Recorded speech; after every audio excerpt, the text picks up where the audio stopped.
مدنی صاحب خوابوں کی تعبیر سے متعلق جو وضاحتیں آئی ہیں، عام جو معلومات ہے خوابوں کے تعبیر قرآن اور حدیث کی روشنی میں تفصیلی طور پر ہمیں نوازیے گا۔ الحمدللہ رب العالمین والصلاة والسلام علی رسولہ الکریم وعلی آلہ واصحابہ اجمعین، اما بعد فاعوذ باللہ من الشیطان الرجیم، بسم اللہ الرحمن الرحیم، سنریہم آیاتنا فی الآفاق وفی انفسہم حتی یتبین لہم انہ الحق۔ محترم ناظرین کرام، میں سب سے کا استقبال کرتا ہوں، السلام علیکم ورحمۃ اللہ وبرکاتہ۔ اگر ہم قرآن مجید کا مطالعہ کریں گے تو اس معاملے میں، ٹاپک میں، ہر ٹاپک کی طرح قرآن مجید بہت ہی ایڈوانس ہے، اور یہ اس ٹاپک میں سائنس بہت ہی بیکورڈ ہے۔ اگر آپ قرآن مجید کا مطالعہ کریں گے تو اللہ سبحانہ و تعالیٰ نے قرآن مجید کے اندر یہ بتلایا کہ خواب بہت قدیم زمانے سے لوگ دیکھتے آئے ہیں۔ کہا کہ جو ایجپشنز ہیں، جو مصر کے لوگ ہیں، وہ لوگ بھی خواب دیکھا کرتے تھے۔ سورہ یوسف سورہ نمبر 12 آیت نمبر 43، 44، 45 اور 50۔ اسی طریقے سے قرآن مجید نے یہ بھی بتلایا سیریا اور بغداد کے لوگ بھی خواب دیکھا کرتے تھے۔ سورہ صافات سورہ نمبر 37 آیت نمبر 102، 103، 104 اور 105۔ اور اللہ سبحانہ و تعالیٰ نے قرآن مجید میں غیر مسلم کے خوابوں کی تک قرآن مجید میں اہمیت دی گئی ہے، اور نہ صرف اہمیت دی گئی ہے، اس خواب کو جو کہ غیر مسلم خواب دیکھتے ہیں، قرآن مجید میں ان خوابوں کا ذکر ہے، نہ صرف ذکر ہے بلکہ اس کے تعبیر کا بھی ذکر ہے۔ جیسا کہ مصر کے بادشاہ عزیز نے جب خواب دیکھا تو یوسف علیہ السلام نے خواب کو بھی سنا، اس کی تعبیر بھی بیان کی۔ اور جیل کے اندر جو شرک کرنے والے 2 قیدی آ چکے تھے، انہوں نے جب خواب دیکھا تو یوسف علیہ السلام نے ان کا بھی خواب بیان کیا۔ اور خواب سچے خواب ہوتے ہیں، شیطان کی طرف سے آنے والے خواب ہوتے ہیں، اور کچھ خواب کچرا خواب ہوتے ہیں۔ یہ خواب کی جو 3 کیٹیگریز ہے، اچھے خواب، کچرا خواب اور تیسرا شیطان سے آنے والے خواب، ان 3 خوابوں کا جو قرآن مجید میں اللہ سبحانہ تعالیٰ نے ذکر کیا ہے۔ سورہ فصلت سورہ نمبر 41 آیت نمبر 52، سورہ شورا سورہ نمبر 42 آیت نمبر 51، اور نیک خوابوں کے بارے میں سورہ فتح سورہ نمبر 48 آیت نمبر 27، سورہ انفال سورہ نمبر 8 آیت 43 یعنی 43، اور اسی طریقے سے اللہ سبحانہ تعالیٰ نے قرآن مجید میں سورہ یوسف جو مکمل ایک معنی میں سورہ کا نام تعبیر، خواب والا سورہ بھی آپ کہہ لے سکتے ہیں، اس کے اندر اتنی زیادہ توجہ دی گئی ہے۔ کیوں؟ اس لیے کہ جو انسان ہے، قرآن مجید نے وہ اس لیے دی ہے کیونکہ انسان اپنی زندگی کا 1/3 پارٹ، اپنی زندگی کا 1/3 حصہ نیند میں گزارتا ہے۔ تو اسلام نے اس کو اگنور نہیں کیا ہے، کہا کہ اس وقت پر ایک انسان کیا فائدہ اٹھا سکتا ہے اپنی لائف کے لیے، اس میں جو خواب دیکھتا ہے اپنے فیوچر کے لیے کیا فائدہ اٹھا سکتا ہے۔ قرآن مجید نے اس پر توجہ دی ہے، اور ڈیٹیل کے ساتھ قرآن مجید نے اچھے خواب کے بارے میں ذکر کیا ہے، شیطانی خواب کے بارے میں ذکر کرتے ہوئے سورہ مجادلہ سورہ نمبر 58 کی آیت نمبر 10 کے اندر، اور جو کچرا خواب ہوتے ہیں جن کی کوئی تعبیر نہیں ہوتی ہے، اس کے بارے میں سورہ یوسف سورہ نمبر 12 آیت نمبر 44۔ ان اہم مقامات پر، ان سارے مقامات پر اللہ سبحانہ و تعالیٰ نے یہ بنیادی معلومات ہمیں فراہم کی۔ یہ جنرل معلومات ہے جو انشاءاللہ بہت کام آئیں گی۔ شکریہ مدنی صاحب۔ آئیے کالر لائن پر ہیں، ان سے بات کرتے ہیں۔ ہیلو ہیلو جی وعلیکم السلام۔ میں حیدرآباد سے نور محمد بول رہا ہوں۔ حیدرآباد سے نور محمد بول رہا ہوں۔ نور محمد صاحب جی فرمائیے، آپ کا سوال کیا ہے؟ ہمارے یہاں ایک بزرگ رہتے ہیں، جی وہ خواب کی تعبیر بتاتے ہیں، جی جی تو یہ کہاں تک صحیح ہے، یہ غلط ہے، اس پر میں یقین رکھنے میں کچھ یہ کرتا ہوں، اس لیے میرے کو یہ جاننا ہے کہ وہ بزرگ کیا صحیح بتاتے ہیں یا ایسی غلط بتاتے ہیں، وہ خواب کی تعبیر بتاتے ہیں، جی جی تو اس کے بارے میں پوچھنا تھا میرے کو۔ بہتر بہتر، آپ کا سوال سمجھ گیا میں، بہت بہت شکریہ آپ نے کال کیا۔ مدنی صاحب، جو نبی کریم صلی اللہ علیہ وسلم اور دوسرے انبیاء علیہ الصلوۃ والسلام کو اللہ تعالیٰ نے خاص علم دیا ہے، جو خوابوں کی تعبیر کا علم ہے، تو دوسرے جو اشخاص ہیں جو عام زندگی میں یا بزرگ ہیں یا اولیاء صالحین ہیں، یہ جو خوابوں کی تعبیر بتاتے ہیں، اس سے متعلق ان کا سوال تھا، یہ کہاں تک درست ہے جو انسان بتاتے ہیں؟ وعلیکم السلام ورحمۃ اللہ وبرکاتہ۔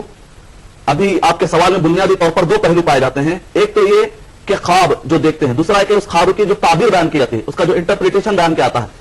تو جہاں تک نبیوں کے خواب ہوتے ہیں وہ بالکل سچے، 100% سچے ہوتے ہیں، اور وہی ہے۔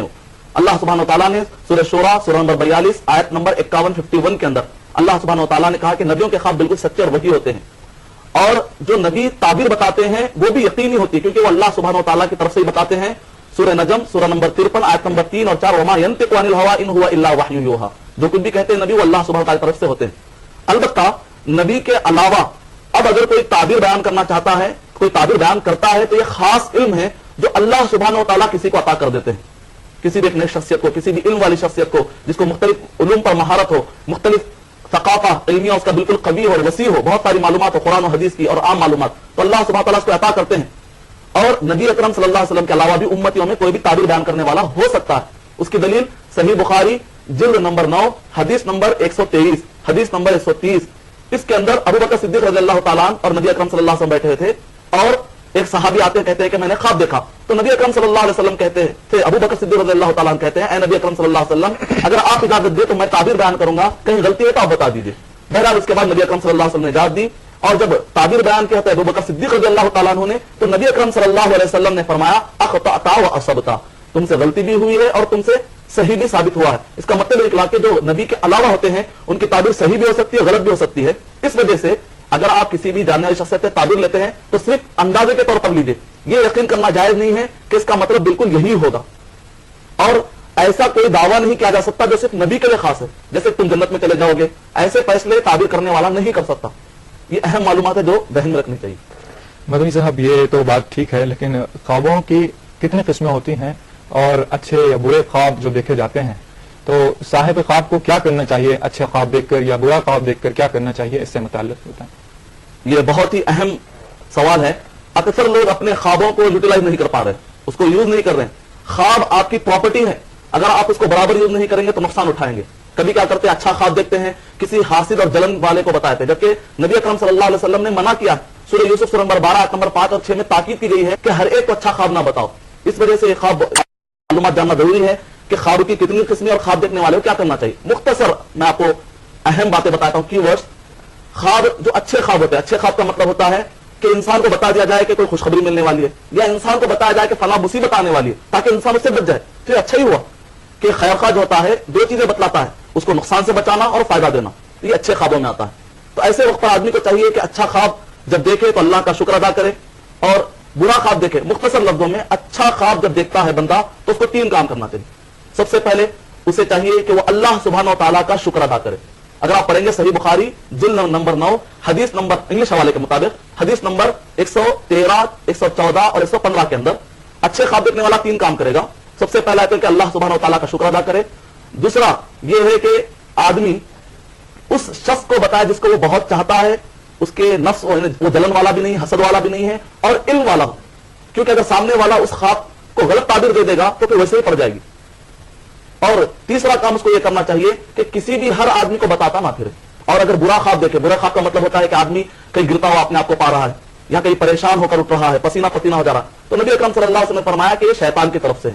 سورہ مجادلہ سورہ نمبر 58 آیت نمبر 10 کے مطابق بھی ایسے وقت پر اس کو 6 کام کرنا چاہیے. بہت اہم ٹاپک ہے. کئی لوگوں کو پریشان کرنے والے خواب آتے ہیں, 6 میں سے اگر کوئی ایک کام بھی کر لے گا تو انشاءاللہ فائدہ ہو جائے گا. سب سے پہلے یہ کہ وہ اعوذ باللہ من الشیطان الرجیم, اللہ سبحانہ و تعالیٰ کی پناہ میں آنے کی دعا کرے. دوسرا کہ وہ اس برے خواب سے پناہ مانگے, اے اللہ سبحانہ و تعالیٰ اس برے خواب کے اپنے ہونے سے میں پناہ مانگتا ہوں. تیسرا کہ وہ آدمی کروٹ جس کروٹ پر سو رہا ہے اس کو چاہیے کہ کروٹ بدل دے. چوتھا کام اگر اور بھی ممکن ہے, پاسبلٹی ہے, تو چوتھا کام بھی کر لے کہ اپنے لیفٹ سائڈ پر 3 مرتبہ لائٹ تھوک کے چھینٹے گرے اس طریقے سے وہ تھوک دے. اور اگر اطراف میں کوئی سو رہے تو وہاں پر نہ تھوکے, اطراف میں کوئی سو رہے تو وہاں پر نہ تھوکے, بالکل چھینٹے نکلنا چاہیے, جس کو ہم کہتے ہیں پھنکاری نکالنا, کہیں دور نکال دے لیفٹ سائڈ پر جا کر. 5واں کام یہ ہے کہ اگر آدمی اور دیکھ رہا ہے کہ بہت زیادہ ابھی خارش موجود ہے اس خواب کی وجہ سے, تو پھر وضو کر لے. اور اگر اس کے بعد بھی وہ محسوس کرتا ہے کہ اور زیادہ اس کو اطمینان چاہیے تو 6واں کام بھی کر سکتا ہے, 2 رکعت نماز پڑھے. اور ایک پیاری حدیث سے نبی اکرم صلی اللہ علیہ وسلم نے فرمایا جو آدمی وضو کر کے سوتا ہے رات میں اچانک نیند سے وہ بیدار ہو جاتا ہے, اس وقت پر جو دعا قبول کرے گا قبول ہو جائے گی. یہ بہت بڑی فضیلت ہے جس کو ہم یوٹیلائز کر سکتے ہیں. اور برے خواب سے نبی اکرم صلی اللہ علیہ وسلم نے خوشخبری دی, جو برا خواب آتا ہے اگر 6 میں سے کوئی ایک کام کر لے گا تو یہ برا خواب اس کی زندگی میں کبھی اپلے نہیں ہوگا, اور جو کچرا خواب ہوتا ہے اس کی کوئی تعبیر نہیں ہوتی. میں بول رہا ہوں آگرہ سے. شاہد صاحب آگرہ سے بول رہے ہیں. جی سوال بتائیے اپنا. جی سوال یہ ہے کہ یہ اکثر پیٹ کی خرابی سے خواب زیادہ دکھتے ہیں. ایسا ہوتا ہے کہ ہم نے کچھ چیز زیادہ اسی بات کر رہے ہیں یا کچھ, تو وہی خواب اکثر آ جاتے ہیں. جی تو ان خواب کی کیا معنی ہے؟ جی جی اور دوسرا ٹائم خواب کو سب سے اچھا دکھنے کا ٹائم کون سا وقت حافظ جی؟ جی جی تو یہ مولانا صاحب سے آپ بہتر بہت بہت شکریہ آپ نے کال کیا ہمیں. آپ کے خواب کی تعبیر, خواب کے متعلق آپ کے بتایا جائے گا یقیناً. وعلیکم السلام ورحمۃ اللہ وبرکاتہ. ابھی بھائی نے جو سوال کیا یہ بھی خواب کی ایک قسم ہے کہ جس کے اندر ریفلیکشن کے طور پر, جس کو سائنٹسٹ بھی مانتے ہیں, ریفلیکشن کے طور پر انسان کو جو خواب آتے ہیں, جیسے کہ کسی کو پیٹ میں درد ہے تو وہی وہ خواب میں دیکھ رہا ہے, تو ایسے وقت پر بھی خوابوں کی کوئی حقیقت نہیں ہوتی, اس کی بھی کوئی تعبیر نہیں ہوتی. یہ خواب تو صحیح ہے لیکن اس کی کوئی تعبیر نہیں ہوتی. اور قدیم زمانے سے جو حکیم ہیں, حکیم علماء جو ہوا کرتے تھے, حجت اللہ البالغہ میں علامہ امام شاہ ولی اللہ رحمۃ اللہ علیہ نے حمرا, سودا, صفرا اور بیضا یعنی بلغم اور اسی طریقے سے سودا. تو یہ سب چیزوں کا ذکر کیا کہا کہ انسان جو بیمار ہوتا ہے یہ 4 چیزوں میں اوپر نیچے ہو جانے سے انسان بیمار ہوتا ہے. کا خلاصہ ان کے زندگی ان کے علم کا. تو ایسے وقت پر اگر کوئی آدمی یہ 4 چیزوں میں کوئی دیکھتا ہے, جیسا کہ امام مالک رحمۃ اللہ علیہ نے موطا میں کہا ہے اپنے حاشیے میں کہ اس کی بھی کوئی تعبیر نہیں ہوتی. تو اسی طریقے سے انسان جو دیکھتا ہے وہی ریفلیکشن کے طور پر آ جاتا ہے, جو کہ اس کو معلوم ہو جاتا ہے کہ ایگزیکٹ وہی ہے جو کہ میں نے ایک دن پہلے جو گزارا ہے, اس کی کوئی تعبیر نہیں ہوتی. البتہ ایسے وقت پر چونکہ سائنسدان کہتے ہیں کہ جو آدمی کو خواب پڑتے ہیں وہ آدمی جو خواب کے ساتھ نیند کرتا ہے اس کی نیند زیادہ آرام دہ ہے اس کے مقابلے میں جس کو خواب نہیں آتے. تو اللہ سبحانہ و تعالیٰ کی طرف سے رحمت ہے تاکہ وہ بندہ جو پیٹ کے درد والا ہے آسانی سے سو سکے. یہ اللہ سبحانہ و تعالیٰ کی طرف سے رحمت ہے. آئیے مدنی صاحب اور ایک کالر لائن پر ہیں, ان سے بات کرتے ہیں. ہیلو